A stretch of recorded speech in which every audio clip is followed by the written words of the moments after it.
Well, good Friday morning, and thank you for joining us right here on 13 Sunrise. A live look at the Caesars Superdome in New Orleans, where it is a little less foggy than it was yesterday morning. But we want to know, of course, if you're ready for the weekend, and are you ready for the big game that's happening this You do. They should have red on that dome this morning. You might have noticed we're all wearing red here this morning, and that is so we can represent heart disease and bring more attention to it so women get checked. It's Go Red for Women Day. A couple of notes, and I mentioned this to Jalea. I don't think you could believe it, but 45% of women over the age of 20 have some form of cardiovascular disease. So ladies, it's time to get checked. I've mentioned this many times before because I represent the American Heart Association at the walk and so forth.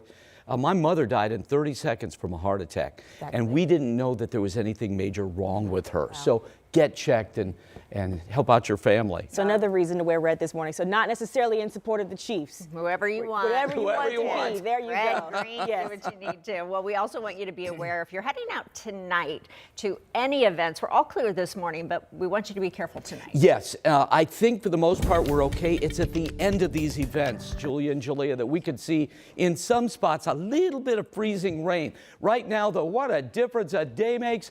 Yesterday we were talking widespread fog.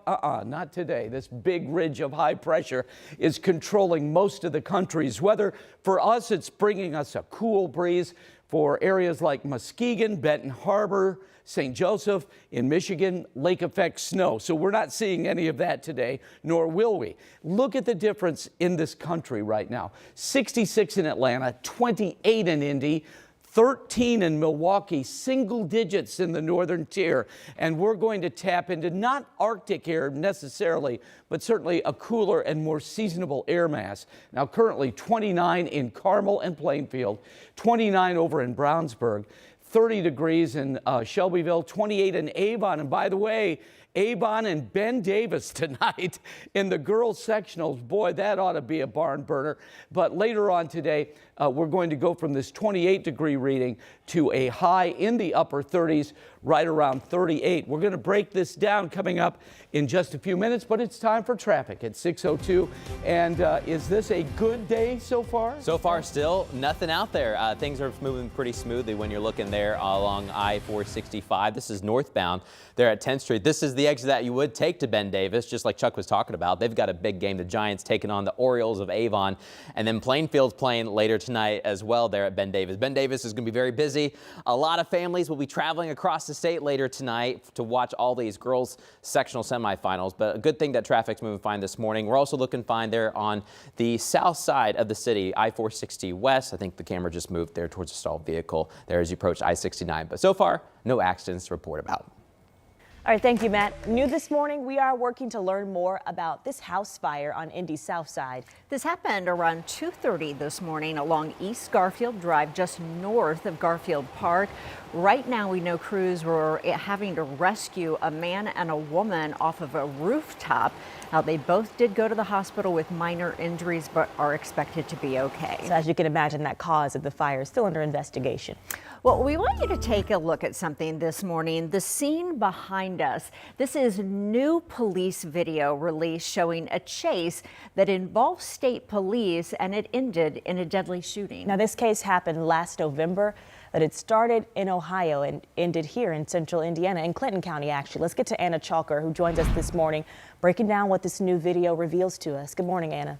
Good morning, ladies. Like you said, this video starting over in Ohio. That's when the Springfield Township Police out of Cincinnati were looking for the suspect after they say she shot and killed someone. And when their officers put an alert out of the suspect's description, state police found her on I-65 here in Frankfort. And they say when the officers tried to pull her over, she refused to stop and then started a pursuit.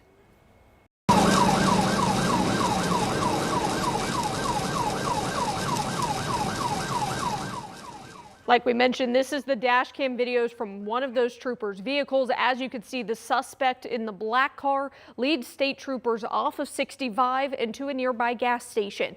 This is where police say they realized she had a gun in her car. And a few minutes later, the video shows the chase going back onto State Road 28, where the situation escalated. She stopped right now.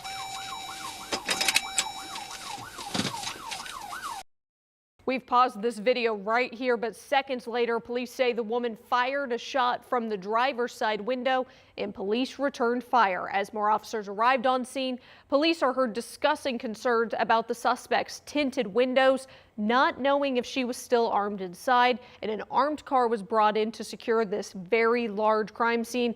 Now the suspect, 42-year-old Taria Brown, died in this scene. No officers were injured, but the 2 officers who did fire their guns, they were placed on administrative leave. Which is typically standard in something like this. All right, thank you for that information, Anna.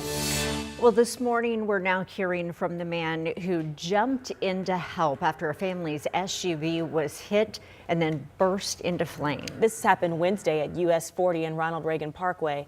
Police said they tried to pull a car over, but the driver took off, later slamming into this SUV you see here on your screen at full speed. 13 News did talk with Tony from Columbus, who witnessed the SUV bursting into flames. Shadow Moore was driving with his kids when this crash happened. He narrowly escaped the flames. Tony and a police officer stepped in to rescue 3-year-old Aries, whose car seat and clothing had caught fire. Moore's 2-month-old daughter, Iris, tragically died. Shadow is now out of the hospital but had several injuries. Plainfield police have not identified the suspect, but they did arrest a man for auto theft on Wednesday, so that may explain what started all of this incident. We do know this morning, as we are closely monitoring, we'll see if the driver who allegedly ran from police will face any charges. And of course, 13 News will pass along any update that we get. Right now, Metro Police are trying to find the people who rammed a car into a store before stealing multiple items and leaving the area. You can see by the fog, this happened yesterday morning while we were giving you sunrise. This is on Indy's Southside on Madison Avenue near Edgewood Avenue. The damage was all done here to the front of Superb Herbal Center. Police believe several people were involved in the crime.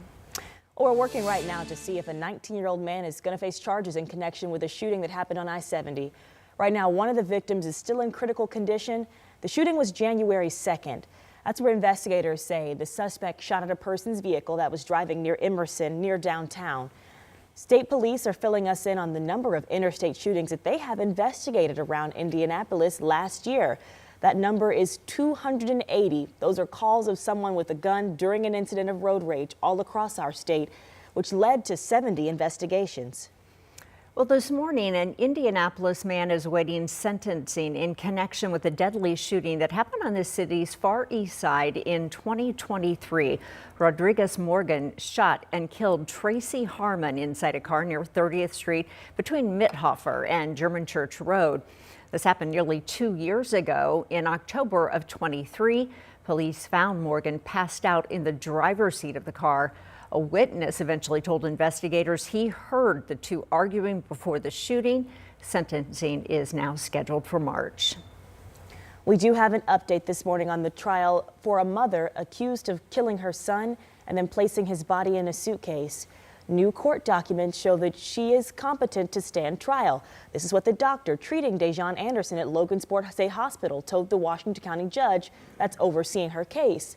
That judge ordered Anderson to get psychiatric treatment back in August after 2 doctors found her unstable to stand trial.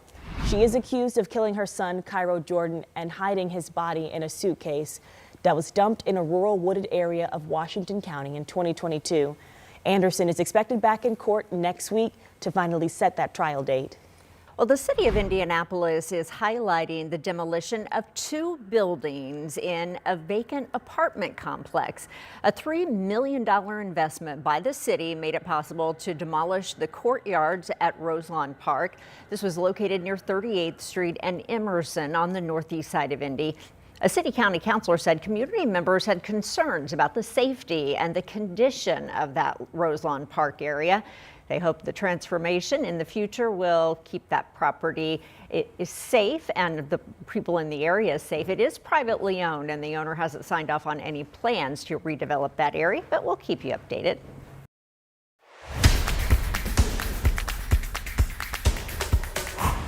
Well, the Pacers back on their winning track this morning. Yeah, they picked up another win coming from behind this victory in Los Angeles against the Clippers. So Pascal Siakam added 33 points to the total, while Benedict Mathurin scored 25. Now, Tyrese Halliburton ended the game with 14, so the Pacers win this one 119 to 112. But it's tomorrow that the Pacers wrap up their West Coast trip against the Lakers. It's a game you can watch right here on WTHR at no cost and right from your comfy couch. Tip is at 4 o'clock. And the Pacers are one of the league's hottest teams right now, winning 13 of the last 16 games. Our Dominic Miranda talked one-on-one with Tyrese Halliburton to talk about those wins, but the losses too.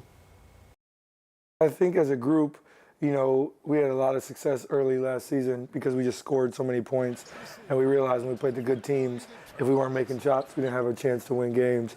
So we knew if we wanted to do anything serious, we'd have to take the defense side of the ball more serious, and we've done a great job of that.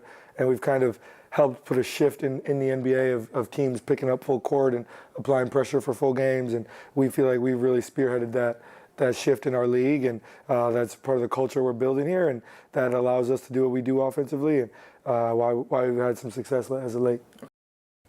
Well, they talked for a while. We're just showing you a small snippet of Dom and Halliburton's conversation this morning.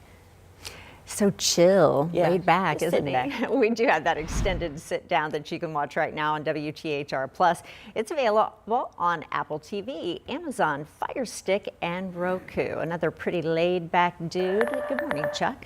Hey, thanks, man. We've got some sunshine ahead today, but boy, tomorrow, huge concert in Indianapolis. Billy Joel and Sting at Lucas Oil Stadium. We're getting rain tomorrow, but it looks like that rain will end before folks are headed into the stadium. Your forecast for the weekend is coming up. Also, a recent crackdown on immigration control here in the U.S. is about to be challenged in court. At 6:15, birthright citizenship is coming into focus, and millions face deportation.